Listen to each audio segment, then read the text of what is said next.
Hi everybody, welcome to Come On You Spurs TV, where we talk about everything Spurs. Today I've got Chuma with me on the other side. He will join us when we will be discussing the Tottenham's midfield conundrum. Let's see what we've got.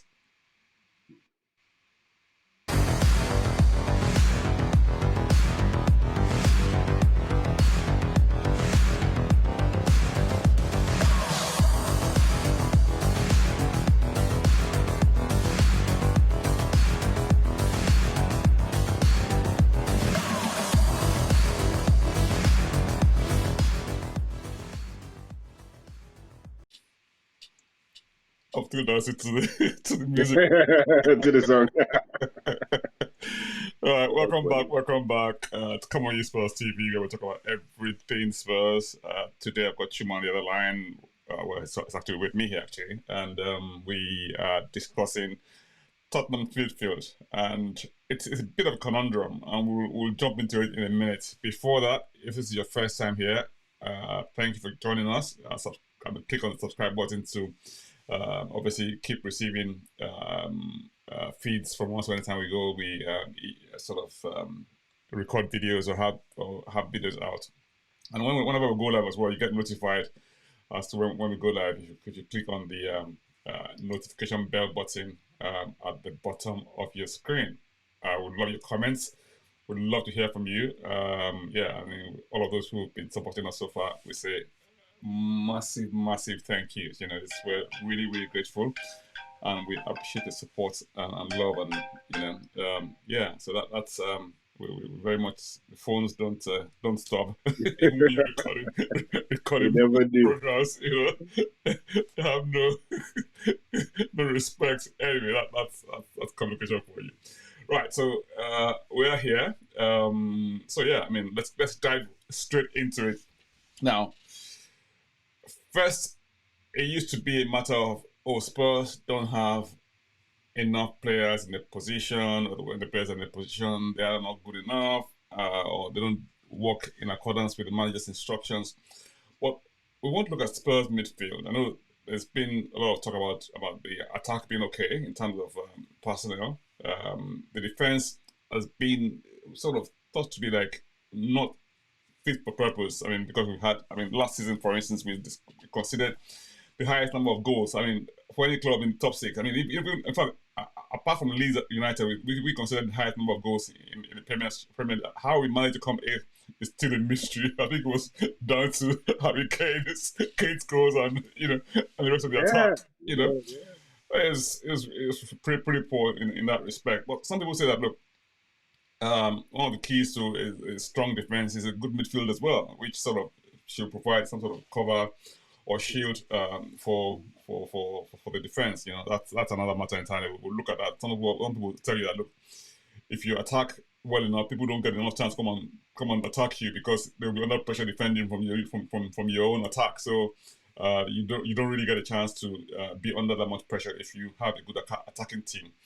And Ange's tactics, from what we know of him, he hasn't set up Spurs just yet, but from what we know of his past, or his, what we like to call his antecedents, if you like, tell us that he's a big attacking coach, and his teams play on the front foot, which a lot of Spurs fans will welcome, because we've always been great fans of front foot football, and the Poch era just epitomized the nature of how Spurs fans want the team to play. And the indications so far are that we will have something akin to that when Ange really gets into his own. But it's always waits to be seen. But let's just have a look at that midfield lineup for instance. You want to have a go at this, Chuma, Yeah, like you just said in the introduction, Spurs' midfield is I personally think it's the reason we conceded so many goals. Also, the setup last year under Antonio Conte, I think, was not similar to the setup in his first season. He played two central midfield players, and nothing wrong with playing two central midfield players. but there are ways of doing it where you do not, what's the word I'm looking for now? Where you do not sort of capitulate against greater numbers. There are ways of putting your players, locating your players on a pitch where you do not get outnumbered. Once your midfield gets outnumbered, then your defense are toast. I don't care which defenders you have. You could have Maldini and Baresi in their pump, but if they don't have good midfield players in front of them shielding them, then you're finished. And we saw that to our detriment last season. Firstly, Spurs were playing very defensive, which means they were not trying to engage higher up the pitch. They were engaging from middle to the back. And because of that, teams were always on top of us. Even the so-called smaller teams had possession of the ball. And if you go by the great Johan Cruyff's theory, if I have the ball, you can't hurt me if I have the ball. And all these smaller teams, Tottenham was ceding possession to them and then trying to catch them out on the break every single time. But you're putting so much pressure on your defenders. So even when you have defenders that are not as good or slightly not having the confidence of what they should be, the minute they make one mistake, everything. And we saw that time and time again. It was the Tottenham comeback thing in the first half of the season. But that was a symptom of the greater root problem, which was midfield wise we went strong, defensively we went strong. So the tactics that were deployed were wrong. They were so wrong. I can raise my hand up and say yes, some of the players are not good enough or not as great. But if you put players in the right situation, even if they're not as great, they work hard, and it all comes down to names. Like I said, you talk about Davinson Sanchez, Christian Romero, Japhet Tanganga. They're not any worse than Lewis Dunk or any of those Brighton defenders or the Newcastle ones as well. But you look at the midfield and look at what those midfielders were doing in Brighton, Newcastle, and the rest of these teams that flew higher than Spurs, and they were working very hard. They were also working hard up top. Newcastle were so hard on the press that you can't come near them. You couldn't even come near the defenders to say anything. So I think you look at Tottenham, that was what was missing. Was we had Bentancur and Bissouma. And by the way, we had Bentancur and Holjberg to start the season. We ended the season with Skipp and Holjberg. Then Bissouma, few cameos here and there. If you looked at it, Bentancur was such a superior midfield player. We didn't really suffer as much. But the minute he went down, it was. I dare say people should look at how many goals we conceded, even though we're conceding goals before and after Bentancur's injury.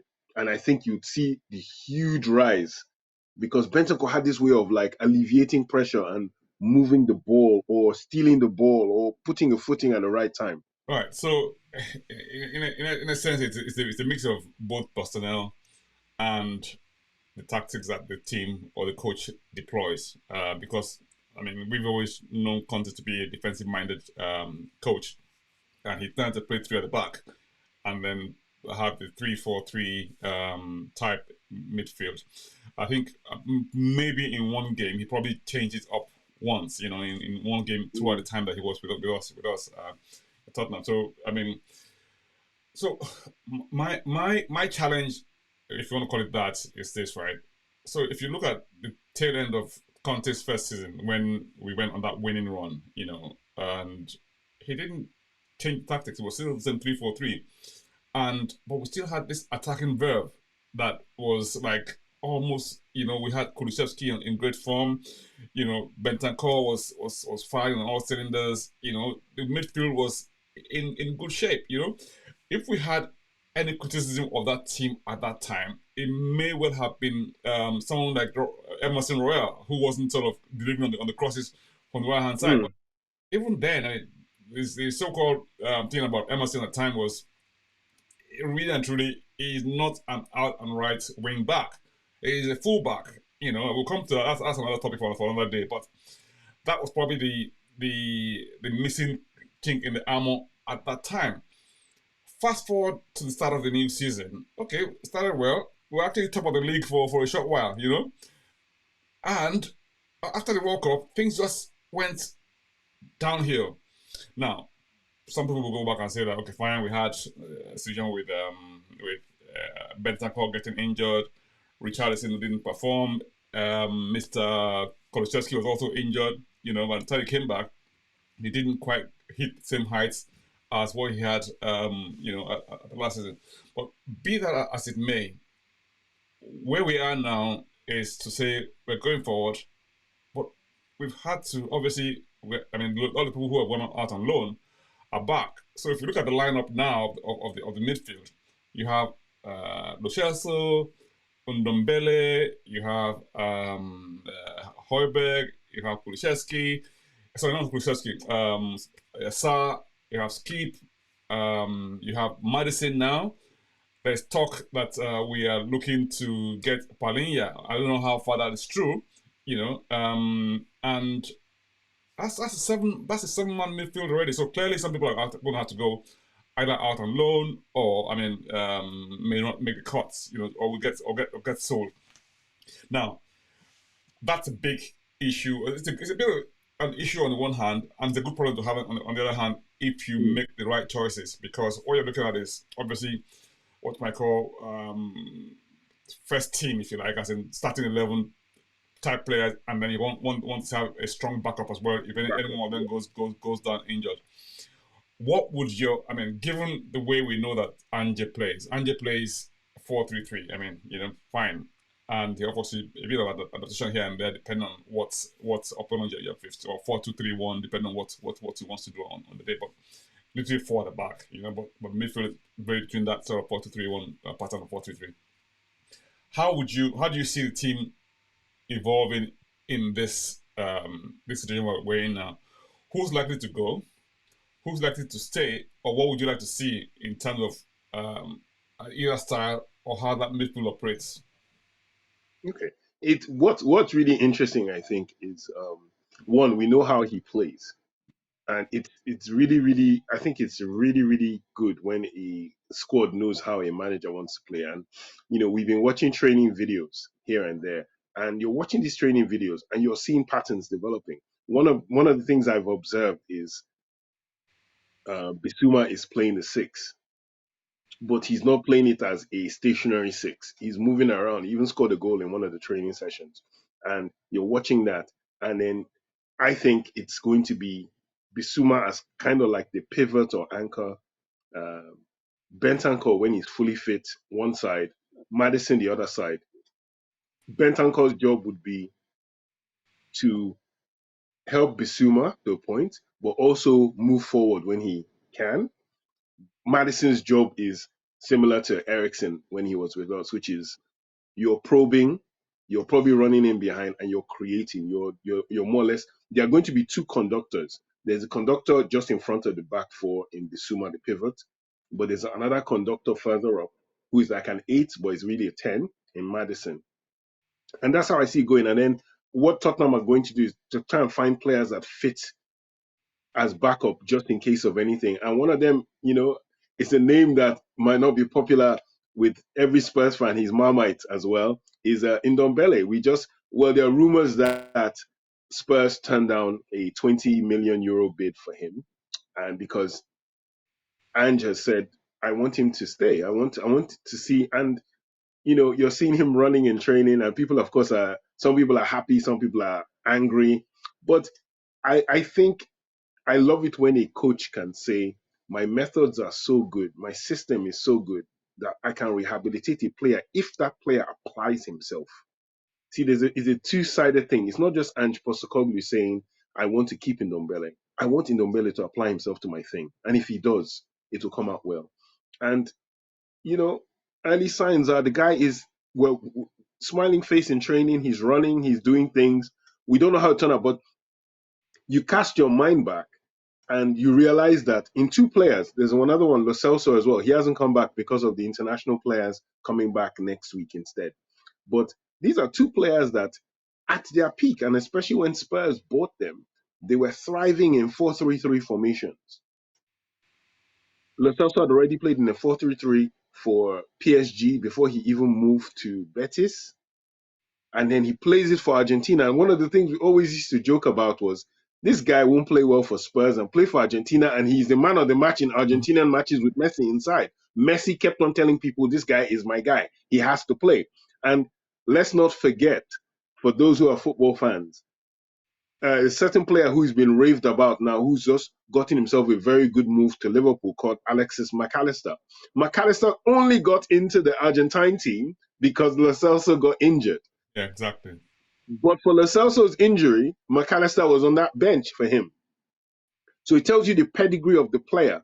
But people say, well, he's injury prone. He didn't like the English league. No, the first season he played for Spurs under Pochettino and then Mourinho took over, Lo Celso was mustard. He was very good. And it was a 4-2-3-1, which can morph into a 4-3-3. And he was good. And Ndombele, the same thing. Ndombele played very well in a 4-3-3 for Lyon. That's the reason we spent the money.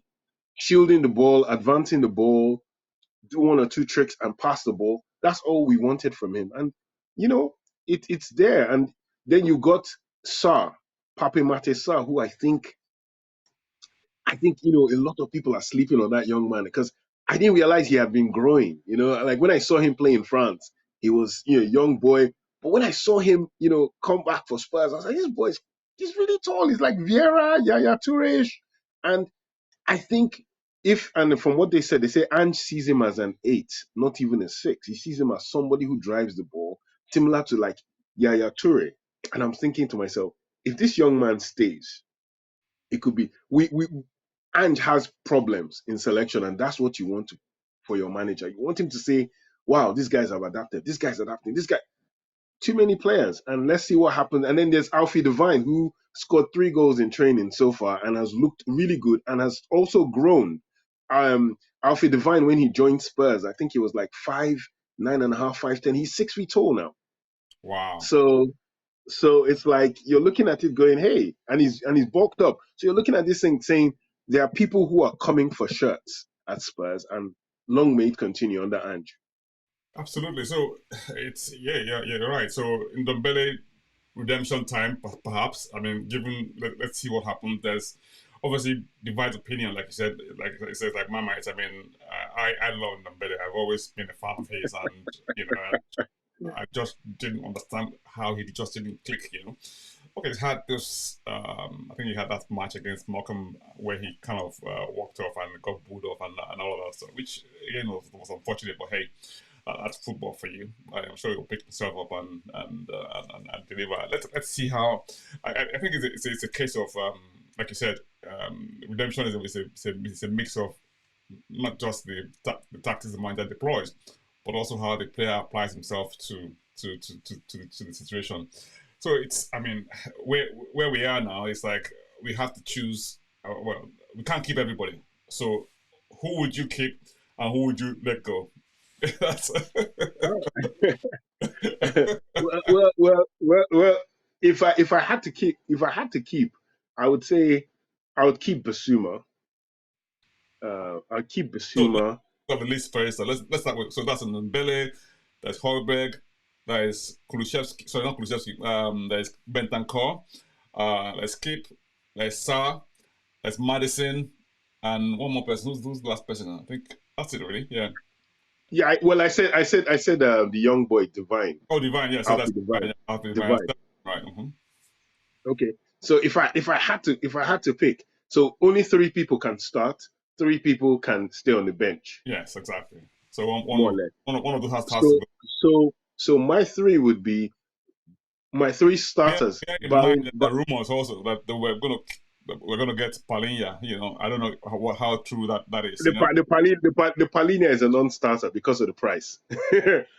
Because you remember West Ham are leading the race for him. And West Ham are leading the race because they need a replacement for Declan Rice. So Fulham said, well, you got £105 million burning in your pocket. Yeah. We want 90. And that just set the cap. But for that thing, I could almost see the Palhinha thing. In fact, Tottenham were in for Palhinha when he was in Sporting, before he even arrived at Fulham. Yeah. But once again, it was one of those, Paratici had 6 deals going at the same time, and we weren't quite sure which one he was going to hit. But back to the question, I'd say Bissouma would be one of my picks. Bissouma, Bentancur, and Maddison would be my 3 starters. If they are fully fit up, I would trust those 3 in midfield. Then I would have Skipp. I would have Skipp, Sarr, and Devine. I'd No have Holjberg. Skipp, Oh, wow. I'd have Skipp, Scar, and Devine. I like Pierre-Emile Holjberg. However, I think he's limited. I Okay. think he can do a good job, but I also think he's quite limited. And this is not going to, especially like, I know Klaus, how you doing? I know you're watching. Klaus is a fan. so Klaus will come against this in comments, I know. But Holjberg is limited in the sense that he's an enforcer kind of guy. We're not going to play an enforcer kind of system. He can move a ball forward, but these other guys, I think, are more fluid. Then in playing the 6, which is the defensive midfield position, he can do it, but he won't do it well. Skipp has been doing that. I dare say Skipp was meant to be the 6 until we changed formations and all that, and he had to now start getting used to playing for Conte's 2. But Skipp, this is what he had been doing all his career. This is what he did when he broke into the side as a Pochettino kid. Himself and Winks were supposed to be 6s. And I thought, and I remember telling you guys back then, this Skipp boy as a 6 is better than Winks. So I still think Skipp might still play. He might get sold. You never know. But for me, Skipp, Sarr, Devine, and the one person I'll let go is Holjberg. And then Holjberg can yield like 40 to 50 million euros or pounds, one of the two. And that for me is the thing. So yeah. So those are the I would keep those guys. I wouldn't sell them or send them out on loan. But Holjberg is the one I would let go. Okay, that's interesting. That's Oh, very. sorry. Oh, I'm sorry. And no, sorry. Let me change that. I forgot Ndombele and Celso. Pardon me. Yeah, I forgot those 2. So yes, so Lo Celso, because I think a lot of teams are interested in buying him, and the club feel like selling. And I think he himself, he's not really come out to be quite enthusiastic about returning. Ndombele, in spite of all the fans coming, he's actually said, I want to come back and prove myself. He's actually said that. Lo Celso has been very silent. So because of that, I don't want anyone to be here that doesn't want to be here. So I think he wants to go back to Spain. So if that's the case, then I think Ndombele would stay. So instead of saying Sarr and Devine, I would have Skipp, Ndombele, and Devine. Sarr would probably be on my bench or probably get a loan. I would like him to stay, but Holjberg sold. Sarr maybe loan or bench if he can, but Ndombele would stay. So really and truly, we have eight people in that midfield at the moment. I mean, as it stands now, yes, because we have So Lo Celso and Holjberg to go. Bentancur. Remember, we have Bentancur. We have what's about Devine. Bentancur. We have Devine. Skipp. Maddison. We have Sarr, and then we have Holjberg. That's 8 people already. Yeah. So really and truly, we can only keep 6. Really, yeah. Yeah, we can. Well, you can keep. Yeah, you can keep 6. 6. I'll say 6 or 7. Yeah. Okay, so fair enough. That looks interesting. It will be interesting what you guys think at home if you're watching this. Who should we keep of that midfield? To play in Ange's team. I would possibly. I'll keep Lo Celso if Egypt was staying, right. I'll keep Ndombele. I love Ndombele without a doubt. I mean that means that potentially we have what I call really 5 high quality people in that midfield. You have Bissouma, you have Bentancur, you have Maddison, you have Ndombele, you have Lo Celso. That's 5 real top flight quality people who can, and of those, I mean, none of them. It means that potentially in matches you could have, high tempo throughout the whole match, and you would not relent. It depends on who. Yeah, no, true. That's true. True. But then, how would you keep them satisfied? This is it. So I mean, don't forget that we have 5 substitutions in matches these days. So hey, the old days of 3 substitutions is long gone. So yeah, I mean, I think it's exciting days ahead for Tottenham. It's a conundrum which I'd love any manager to have, and I'm pretty sure that Mr. Ange is probably rubbing his hands in delight and thinking, yes, I've got this lovely decisions to make, And yeah, we'll see what happens. It'll be interesting to hear what you guys think at home. Like I said, leave your comment in the comment section below, and see how Tottenham pans out for next season. In the meantime, I mean, I don't know if you have any final comments to see to this. No. I think it would be nice. It would be nice to have the subscribers write down, like, in the format of play, bench, and sell. Okay, that would be good. If you can put that down in the comments, who would you play? Who would you bench? And who would you sell? Good. That's Spurs interesting. midfield. Fantastic. Thank you so much. In the meantime, come on, you Spurs.